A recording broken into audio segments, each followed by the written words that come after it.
నమస్తే, welcome to news బ్లేస్. నేను మీ అమూల్య. ముందుగా హెడ్లైన్స్ చూద్దాం. లోక్సభలో విపక్షాల నిరసన మధ్యాహ్నం 2 గంటలకు వాయిదా.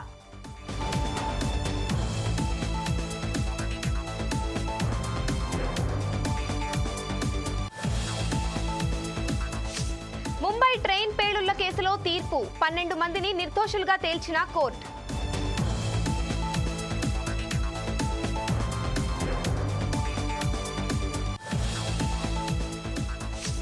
బ్లాక్ బాక్స్ సమాచారం సేకరించాం, విమాన ప్రమాదంపై రామ్మోహన్ ప్రకటన.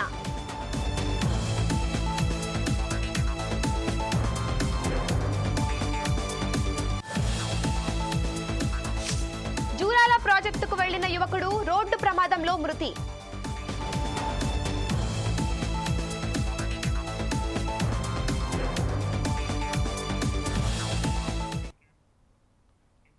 గజ్వేల్ కార్యకర్తల సమావేశంలో మాజీ మంత్రి హరీష్ రావు మాట్లాడుతున్నారు. ఇప్పుడు లైవ్ చూద్దాం.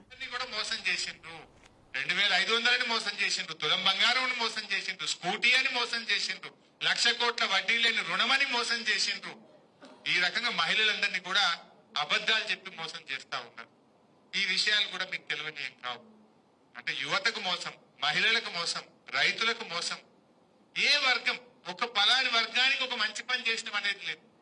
ఇలా గజ్వేల్ ఉంది, కేసీఆర్ గారు ఉంటే ఎటు చూసినా పనే ఉంటుండే. ఇప్పుడు 20 నెలలు అయిందే, ఒక్క ఊర్లోనైనా 20 రూపాయల పని కనబట్టదా? ఒక బిల్డింగ్ కట్టిందో, ఒక స్కూల్ క్లాస్ రూమ్ కట్టిందో, ఒక స్కూల్ రూమ్, ఒక స్కూల్ కాంపౌండ్ వాళ్ళు కట్టిందా, ఓ మహిళా భవనం కట్టిందా, ఓ కులానికి భవనం కట్టిందా? యానన్న ఒక రోడ్ వేసింది, రోడ్ ఇడిచిపెట్టు. కేసీఆర్ పోసిన రోడ్డుకి ఏమైనా పొక్కబడితే ఇంత డాంబర్ పోసే దిక్కులేదు ఉన్నదా? ఈ రకమైన పరిస్థితి. అందులో మనం ప్రజలకు చెప్పాలి, దయచేసి మీరు కూడా సీరియస్ తీసుకోండి. ఎన్నికలు ఆషామాషిగా తీసుకోవద్దు. వాళ్ళకి ఏముంటది, ఎట్లనే చేసి మేము జరంత సిద్దిపేటలు ఏమైనా కొడితే బాగుండు, ఈయన ఏమైనా చేస్తే బాగుండు అని తండ్లాడుతుంటారు. మరి మనము అంతకంటే గట్టిగా పనిచేసి వాళ్ళకి గుణపాఠం చెప్పాలి. ఇవాళ ఈ జిల్లా మీద వాళ్ళు పగబట్టినట్టు చేస్తున్నారు, ₹1 ఇస్తలేదు, పనులు ఆపేస్తున్నారు. మనం గట్టిగా ఫైట్ చేసి మెడలు వంచి మళ్ళీ మన నిధులు మనం సాధించుకోవాలి. అందువల్ల మీతో నేను కోరేది, గ్రూపులు పెట్టుకోకుండా రిజర్వేషన్ వచ్చినప్పుడు కూర్చుందాం, మాట్లాడుకుందాం. ఉద్యమకారులు, సీనియర్లు గెలుపు అవకాశాలని చూసుకొని మనం తప్పకుండా టికెట్లు తీసుకుందాం. కానీ ఇప్పుడు అందరూ కలిసి పనిచేయండి. మున్పట్లకి ఇప్పుడు ఏమీ ఆమ్దాని కూడా లేదు, ఎక్కువ తక్కువ ఖర్చు పెట్టి అన్ని అప్పులైతే. ఇప్పుడు ఒక సామెత ఉంటుంది చూడు రాజకీయాల్లో, గెలిచినోడేమో తలపెట్టుకొని ఎడుతాడట, ఓడిపోయినోడేమో కుల్లా ఎడుతాడట బజార్లో. ఎందుకంటే వీరికి అప్పులే, వానికి అప్పులే, ఇద్దరికి అప్పులే అవుతాయి. సో బేరాలు కూడా ఏం నడతలేవు, మున్పట్లకి నడుతున్నాయా? అందువల్ల ఆగభాగం ఇప్పటి నుంచే ఖర్చు పెట్టకుండ్రి. నోటిఫికేషన్ వచ్చినాక చేద్దాం. ఇప్పుడు మాత్రం ఒక టీం వేసుకొని అన్ని ఊర్లకి పోయి అన్ని విషయాలు ప్రజలకు గుర్తు చేయండి. ఆ రోజు మంచినీళ్ళు ఎట్లా వచ్చినాయి, ఆ రోజు చెత్త సేకరణ ఎట్లా జరిగింది, ఆ రోజు కేసీఆర్ కిట్ ఎట్లా వచ్చింది, దవాఖాన్లలో అప్పుడు ఎట్లా మందులు ఉండే, ఇప్పుడు దవాఖాన్లు ఎట్లా ఖరాబ్ అయిపోయినాయి. ఇవాళ నీళ్లు అంటే యాదికి వచ్చింది. ఓ రోజు నేను ఎక్కడో ఉన్నా, ప్రతాప్ అన్న ఫోన్ చేశాను, అన్న మా కూడెల్లి వాగులకు నీళ్లు కావాలి, మొత్తం ఎండిపోతున్నాయి, పొలాలన్నీ ఆగమవుతున్నాయి అంటే, కేసీఆర్ గారికి ఫోన్ చేస్తే ఈ కొడకండ్ల కాడ గేట్ లేదు, మిషన్ పెట్టి కాలువను తెంపి నీళ్లు ఇచ్చిన మళ్ళీ మీకు జేసీబీ దిగ్గొట్టి, జేసీబీ పెట్టి తెల్లారి వరకు కాలువ దిగ్గొట్టి కూడెల్లి వాగుల నీళ్లు ఇడిస్తే దాదాపు 40-50 వేల ఎకరాల పంట బతికిందా లేదా? దుబ్బాకలు కూడా బతికి కింది దాకా, అప్పర్ మానేరు ముస్తాబాద్ దాకా పోయినాయి నీళ్ళు పోలే. మళ్ళా తర్వాత గేట్ పెట్టినాం మేడం, తర్వాత గేట్ కట్టినాం. ఆ నిమిషానికి గేట్ లేదు కదా, ఎట్లా అంటే 50,000 ఎకరాలు పంట ఎండిపో. ఒక్క ఫోన్ కొడితే తెల్లారి వరకు ఈఎన్సీకి ఆదేశాలు ఇచ్చి 50,000 ఎకరాల పంట కాపాడినాం. ఆ రోజు మనం హల్దీ వాళ్ళ నీళ్లు ఎడిస్తే ఎండాకాలంలో కూడా హల్దీ మత్తళ్ళు దుంకలేదా? గద్దర్ వారి ఊరికి ఒక లిఫ్ట్ పెట్టమంటే, నేను లిఫ్ట్ పెడితే గద్దర్ గారి చేతుల మీద లిఫ్ట్ ఇనాగ్రేషన్ చేస్తే వాళ్ళ ఊరికి నీళ్లు పోయినాయా లేవా? గద్దర్ మెచ్చుకున్నాడా లేదా మన పాలన ఆ రోజు? ఇవన్నీ కూడా మీకు తెలుసు. ఇట్లా ఎన్నో విషయాలు ఉన్నాయి. అయితే నేననేది, త్రాగునీరైనా సాగునీరైనా అభివృద్ధికి కేర్ ఆఫ్ అడ్రస్ గజ్వేల్ గా మారిందా లేదా? ఇవాళ ఈ గజ్వేల్ యొక్క ప్రతిష్టను, గౌరవాన్ని పెంచింది బీఆర్ఎస్ పార్టీ, పెంచింది మన కేసీఆర్. మరి మనం కూడా మన గౌరవాన్ని నిలబెట్టుకుందాం. నాకేముంటుంది 9కి 9 మండలాలు మనం గెలవాల్సిందే. అన్ని ఎంపీపీలు అన్ని జెడ్పీటీసీల్లో గులాబీ జెండా ఎగరాలి.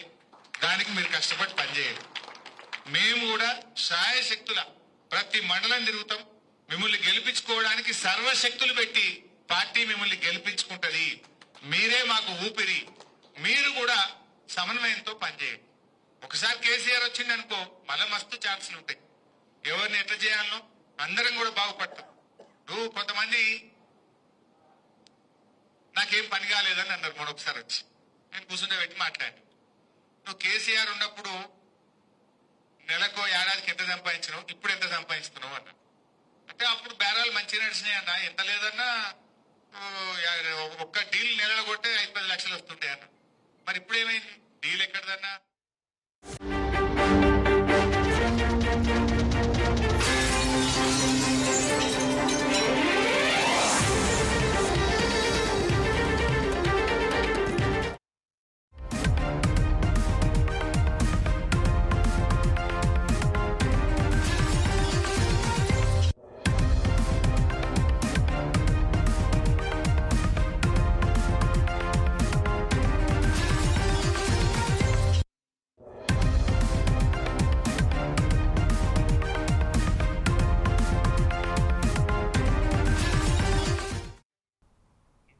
ముంబై రైలు పేలుళ్ల ఘటనలో బాంబే హైకోర్టు సంచలన తీర్పు వెలువరించింది.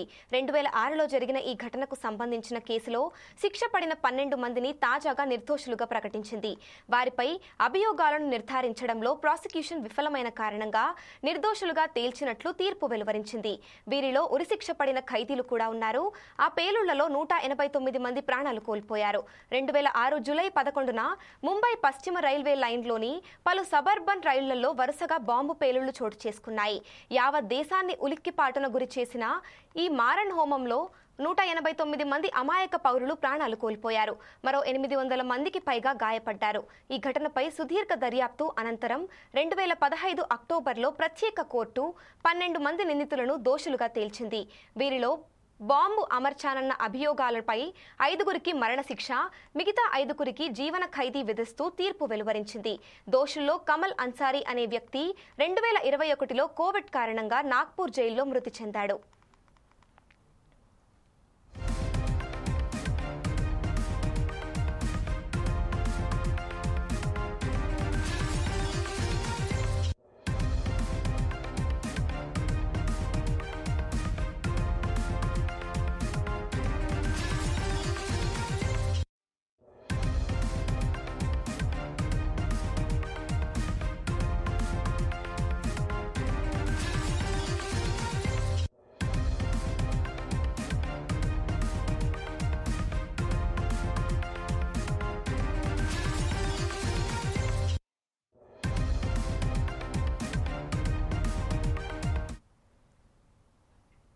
ప్రత్యేక కోర్టు ఇచ్చిన తీర్పుపై దోషులు హైకోర్టును ఆశ్రయించారు. వాటిని సవాల్ చేస్తూ మహారాష్ట్ర ప్రభుత్వం కూడా పిటిషన్ దాఖలు చేసింది. 2015 నుంచి ఈ అంశం ఉన్నత న్యాయస్థానంలో పెండింగ్లో ఉంది. దీనిపై అనేక అభ్యర్థనల తరువాత 2024 జూలైలో రోజువారీ విచారణ నిమిత్తం ప్రత్యేక బెంచ్ను హైకోర్టు ఏర్పాటు చేసింది. అప్పటి నుంచి విచారణ జరిపిన ధర్మాసనం ఆ 12 మందిని నిర్దోషులుగా ప్రకటించింది.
పార్లమెంట్ వర్షాకాల సమావేశాలు కొనసాగుతున్నాయి.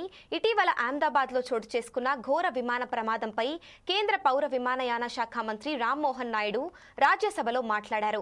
ఈ ప్రమాదంపై విదేశీ మీడియా అసత్య ప్రచారం చేస్తోందని తెలిపారు.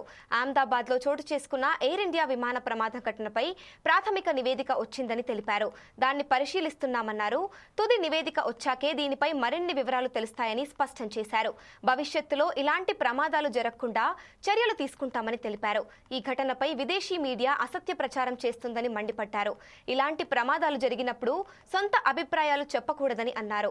విమాన ప్రమాదాలు జరిగినప్పుడు నిబంధనల ప్రకారమే దర్యాప్తు చేపడతారని చెప్పారు. అంతర్జాతీయ ప్రోటోకాల్ ప్రకారమే దీనిపై దర్యాప్తు కొనసాగుతుందని కేంద్ర మంత్రి వివరించారు. Serious and very comprehensive question regarding the incident that has happened in Ahmedabad.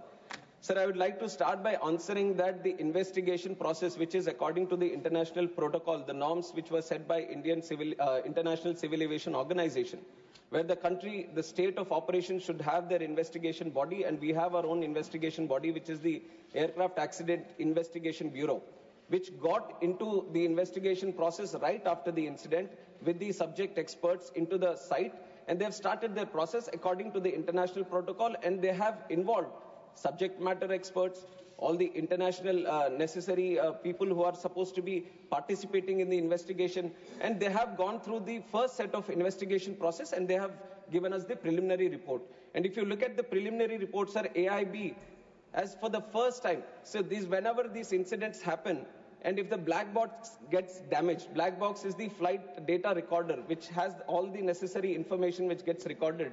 And whenever there is a slight damage that happens, it was always, it came to that point, sir, where we were sending the black box outside to the original equipment manufacturer and getting it decoded from that state of manufacture only.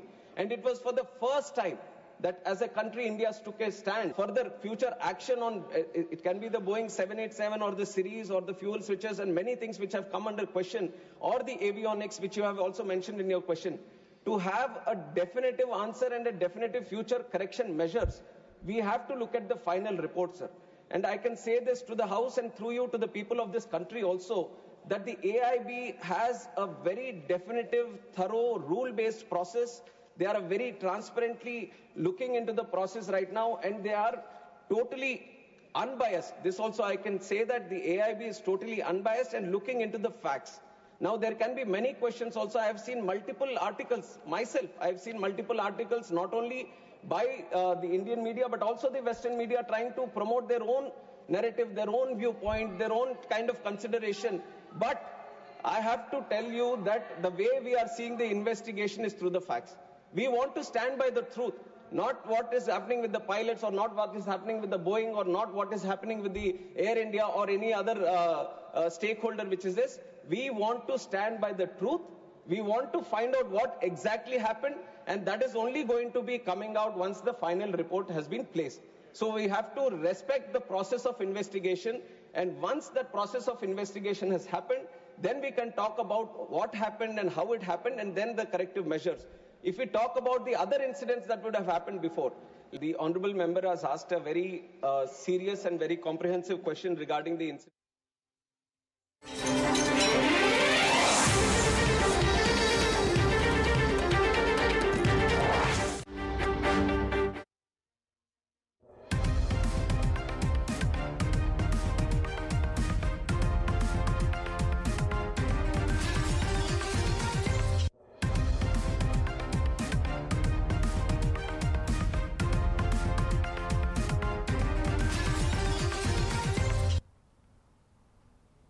లోక్సభలో గందరగోళం నెలకొంది. Speaker podium వద్దకు వెళ్లిన విపక్షాలు నినాదాలు చేశాయి. Modi parliament రావాలంటూ demand చేశాయి. విపక్ష ఎంపీలపై కేంద్ర మంత్రి కిరణ్ రిజిజు ఆగ్రహం వ్యక్తం చేశారు. ఆపరేషన్ సింధూర్ పై చర్చకు విపక్షాలు డిమాండ్ చేయగా తాము చర్చకు సిద్ధంగా ఉన్నట్లు కేంద్ర మంత్రి రాజ్నాథ్ సింగ్ తెలిపారు. ఉద్రిక్త పరిస్థితుల నేపథ్యంలో లోక్సభ మళ్లీ వాయిదా పడింది. మధ్యాహ్నం 2 గంటలకి స్పీకర్ వాయిదా వేశారు. ఆపరేషన్ సింధూర్ పై చర్చకు విపక్షాలు డిమాండ్ చేస్తూ స్పీకర్ పోడియం దగ్గరకు వెళ్లి నిరసన తెలిపాయి. विचार में निर्णय हाँ वालों के पक्ष में हुआ, हाँ वालों के पक्ष में हुआ, प्रस्ताव स्वीकृत हुआ। आज अभी माननीय अध्यक्ष जी ने कहा है कि सभी विषयों पे सरकार जवाब देने के लिए तैयार है। संसदीय कार्य मंत्री जी। सभापति महोदय, आज बिजनेस एडवाइजरी कमेटी का टाइम भी तय किया हुआ है। 2:30 बजे सारा बीएससी का मेंबर्स का बैठक होगी और कौन कौन से चर्चा करना है उसका भी निर्णय होगा। तो और पार्टी मीटिंग में सारे पार्टी लीडर ने कहा है ज़्यादा चर्चा होना चाहिए। सरकार चर्चा के लिए बिजनेस लेके आ रहे हैं और ये नीचे कूद करके हंगामा कर रहे हैं, ये तो कोई तरीका नहीं है। हम लोग ने शुरू से अपील किया है कि मानसून सत्र में सार्थक चर्चा होना चाहिए और बिजनेस लेके सरकार आए हैं। अगर ऐसा हंगामा करेंगे तो हम बिजनेस में चर्चा कैसे करेंगे। आज बिल भी लगा हुआ है और जो भी मुद्दे हैं बीएससी में तो हम लोग डिस्कस करेंगे मिलजुल करके, लेकिन संसद सत्र का पहला दिन इस तरह से हंगामा करना ये तो ठीक नहीं है। नाराबाजी करके इस तरह का समय का वो लोग दुरुपयोग कर रहे हैं, ये ठीक नहीं है। इसलिए मैं अपील करता हूं कि सरकार चर्चा के लिए रेडी है। आप लोग आ जाइए चर्चा के लिए, जो भी बोल रहा है खोल के मैदान में चर्चा करेंगे। ये हंगामा करने से कुछ नहीं होता है। चर्चा करना है तो आप लोग आ जाइए। सरकार को अपना दम लेकर के आप लोग चर्चा कीजिए, हम वेलकम करते हैं। हंगामा मत कीजिए, मैं अपील करना चाहता हूँ। अभी माननीय संसदीय कार्य मंत्री जी ने, मैं सभी दल के नेताओं से अपील करता हूं कि संसदीय कार्य मंत्री जी ने कहा कि आज ये मानसून सत्र का पहला दिन है और मानसून सत्र का पहला दिन है और आज बिजनेस एडवाइजरी कमेटी की बैठक माननीय ऑनरेबल स्पीकर की अध्यक्षता में होगी। जिन विषयों पर आप सदन में चर्चा चाहते हैं, आप बिजनेस एडवाइजरी कमेटी में आप उस विषय को लेकर के आए और माननीय अध्यक्ष जी सभी उन विषयों को विचार करके आप सबकी राय से स्वीकृति देंगे और सरकार उन विषयों पर जवाब देने के लिए तैयार है। स्वयं अभी सदन के पहले दिन सदन को बाधित करना उचित नहीं है। स्पीकर साहब ने क्वेश्चन आवर में कहा कि ये क्वेश्चन आवर आपका है, ये प्रश्न प्रहर आपका है। आप सवाल करते हैं, लॉटरी आती है, मुश्किल से उसका जवाब होता है। फिर जीरो आवर आपका है, ये बैलेट में आपका आया है।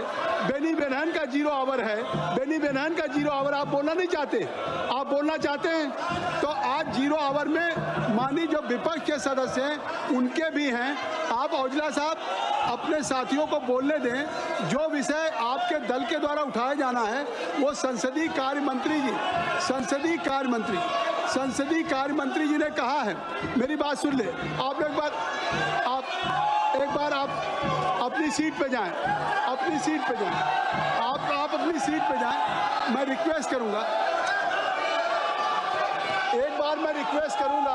कि आप लोग अपनी सीट पे जाएं। क्वेश्चन आवर में स्पीकर साहब ने कहा था कि हम सभी विषयों पे सरकार जवाब देना चाहती है, तो अगर हम इस सदन को चलाना चाहते हैं, कृपया अपना स्थान ले लें। माननीय रक्षा मंत्री जी।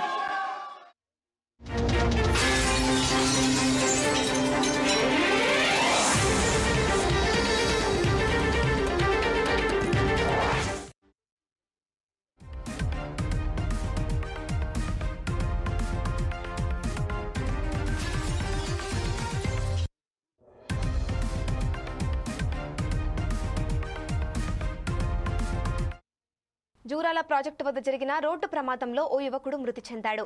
మానవపాడు మండలం ఏ బూడిదపాడుకు చెందిన మహేష్ తన స్నేహితుడితో కలిసి జూరాల ప్రాజెక్టు చూసేందుకు బైక్ పై వెళ్లాడు. ప్రాజెక్టు చూసిన తరువాత తిరిగి పయనమయ్యారు. ఈ క్రమంలో వారి బైకును వెనక నుంచి వచ్చిన ఓ కారు ఢీకొనింది. దీంతో మహేష్ బైక్ పై నుంచి ఎగిరి ప్రాజెక్టు గేట్ల ముందు పడిపోయాడు. వరద అధికంగా ఉండటంతో అందులో కొట్టుకుపోయి మృతి చెందాడు. బైక్ నడుపుతున్న వ్యక్తికి తీవ్ర గాయాలయ్యాయి. అతడిని కర్నూలు ఆసుపత్రికి తరలించారు. ఈ ఘటనపై కేసు నమోదు చేసిన పోలీసులు దర్యాప్తు చేస్తున్నారు.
మరింత సమాచారం కోసం చూస్తూనే ఉండండి 4 Sides TV.